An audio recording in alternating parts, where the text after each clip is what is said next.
My name is Rick Bressler. I'm 45 years old, and I served in the United States Army in the early to mid 90s for about nearly 3 years. I did my basic training at Fort Knox in Kentucky. That was about a 11 to 13 week period. I can't quite recall. I'm not sure.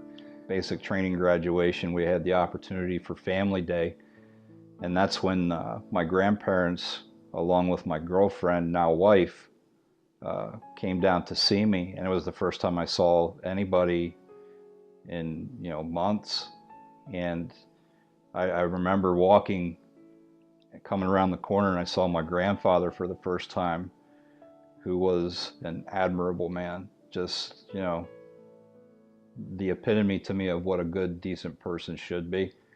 And I just remember seeing him with that big smile, and he shook his head. And I remember my grandmother, she just was blubbering, crying a lot. And then I saw my girlfriend, again, now wife, and I was very, like stiff, and I don't want to say stoic, but I was just very non-emotional because I wasn't sure how to act. I didn't know if I could, I was in my, my dress uniform with a beautiful black trench coat, and but as that weekend went along, it was a very nice, very good time for me. I needed to see family, I needed to see loved ones, and so it was that's a very good memory for me. I did my advanced individualized training, Aberdeen Proving Grounds in Maryland, where my MOS, my military occupational skill, was 63 Whiskey, which was a all-wheel vehicle repair. My decision to join the military, to join the United States Army, was a rather spur of the moment kind of decision. I was in college at the time. I was in my sophomore year, and my mother unfortunately passed away, and it was a very rough situation, with my sister and I having to take care of her. It was just her and the two of us, and so she passed away at a young age. She was only 50, and my sister and I were faced with rather tremendous odds against us, and we were losing our home. Nothing was going right. We were looking at the potential of bills, incredible amount of bills, and one day, at the time, the recruiter's office was inside the YMCA, and I just found myself walking in there one day and started talking to the Army recruiter, and it just happened to be that was the office I walked in that somebody was sitting in. It could have been Marines, it could have been Air Force, it could have been Navy at that point. To be honest, I just was looking for a way out. I didn't know how I was going to be able to stay in college, support myself.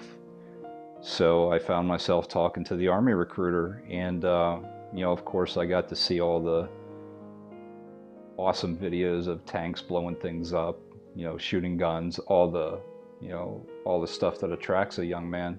I think the hard part for me from when I went into the military was I was teetering a fine line with depression and substance abuse at that point.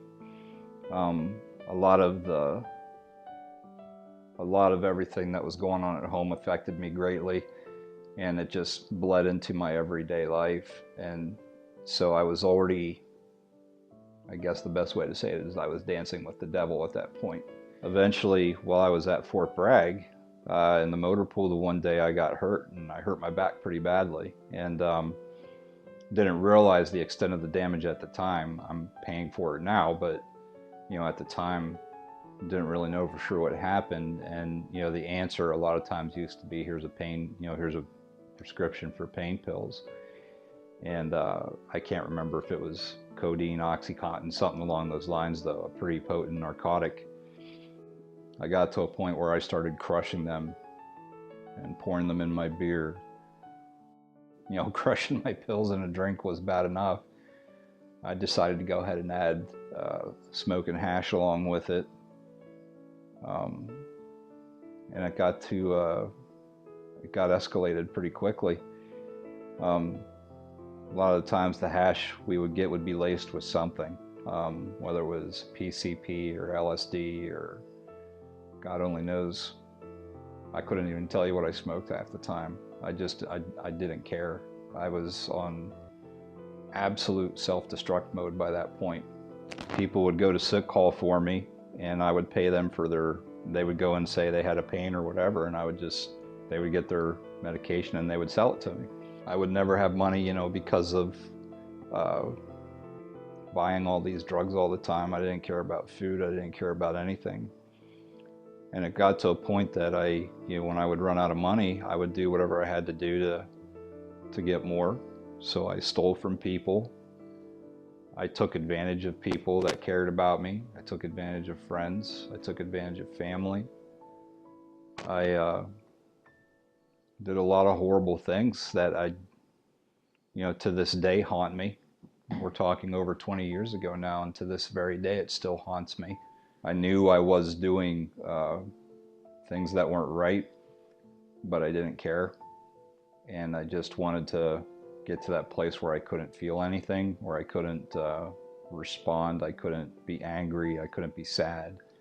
I just coasted along. One day, we're all outside the barracks, which was kind of like an apartment compound, I guess. And all the MPs are showing up with the dogs. I'm like, what's going on? And all the MPs are going in there doing a drug check, sniffing for whatever they could find. And despite everything I did, I never kept anything illegal in the barracks. So they never, found anything in my room. At the time, I didn't realize. We just thought it was a check. I didn't realize at the time it was me and a couple of people that I knew that they were gunning after. But it wasn't long until we found out otherwise. We got called in for a drug screening, and I came out clean. I tested clean. And we had a little suspicion things were going on, so we laid off the stuff that was illegal and just focused on technically what was not illegal, the prescription stuff. MPs were just hounding and hounding and hounding you. I never said anything, but nonetheless, that was it. I came crashing down pretty quick. He just basically, one at a time, it was 5 of us, 6 of us, and one at a time, he took us into his office.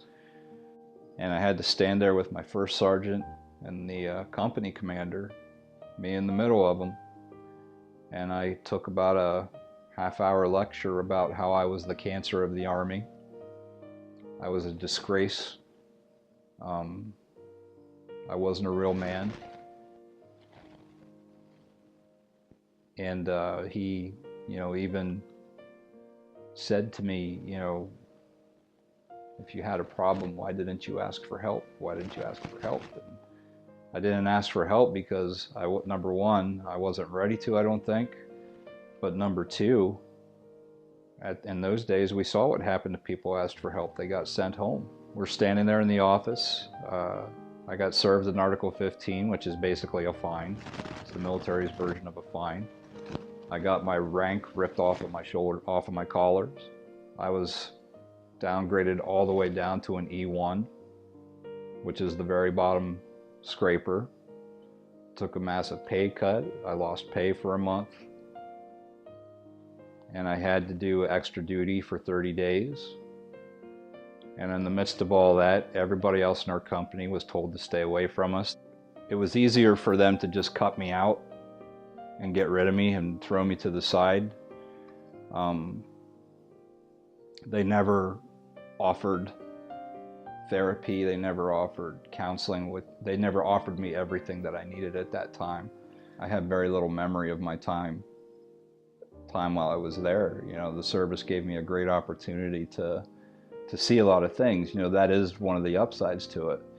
I traveled a lot and I got to see a lot of different things, and the problem is I barely remember it. In the military, the mission comes first. You always have to be mission ready.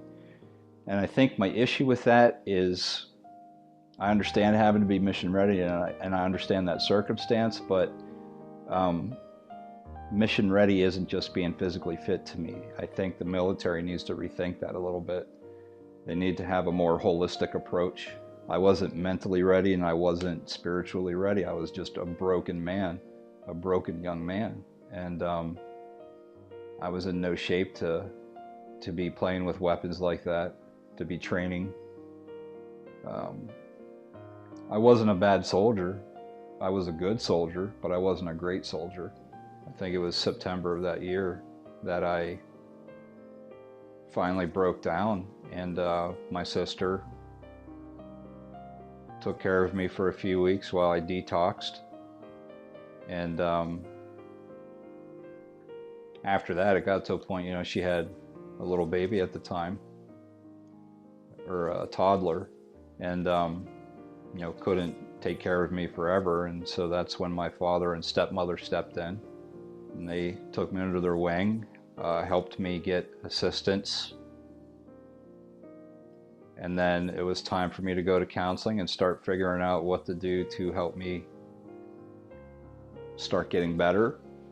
And I was given the option to either do outpatient treatment with addiction counseling, with intensive counseling and therapy and self-help groups like NA and things like that, or I could go to an inpatient treatment, and I actually chose to go inpatient.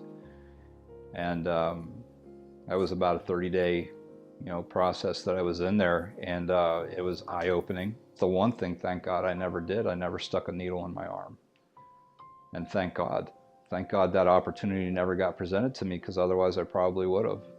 But I wish I could have done it differently and not had to have gone through it the way I did. But it was necessary, I think, to make me the person that I hope that I am today.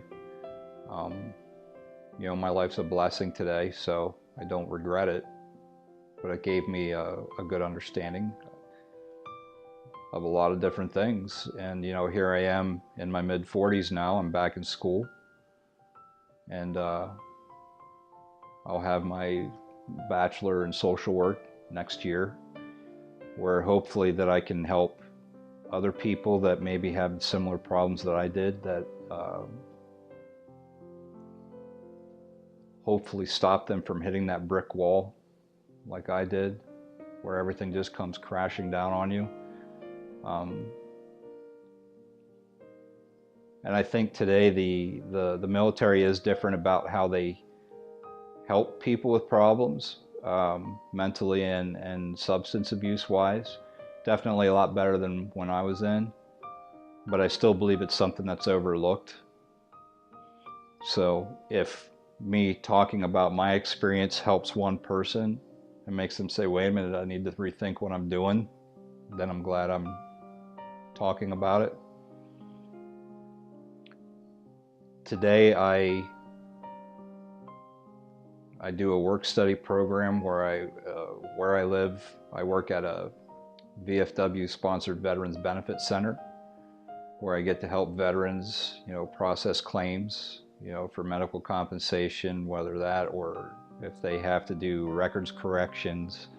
I appeal those cases if anything gets denied. Veterans that never received Purple Hearts that they should have, I get to do a lot of things like that. I get to do a lot of research. I've learned a lot, and it's being there has really helped me reconnect with that part of my history. And I've sort of gained a new appreciation for my time in the service.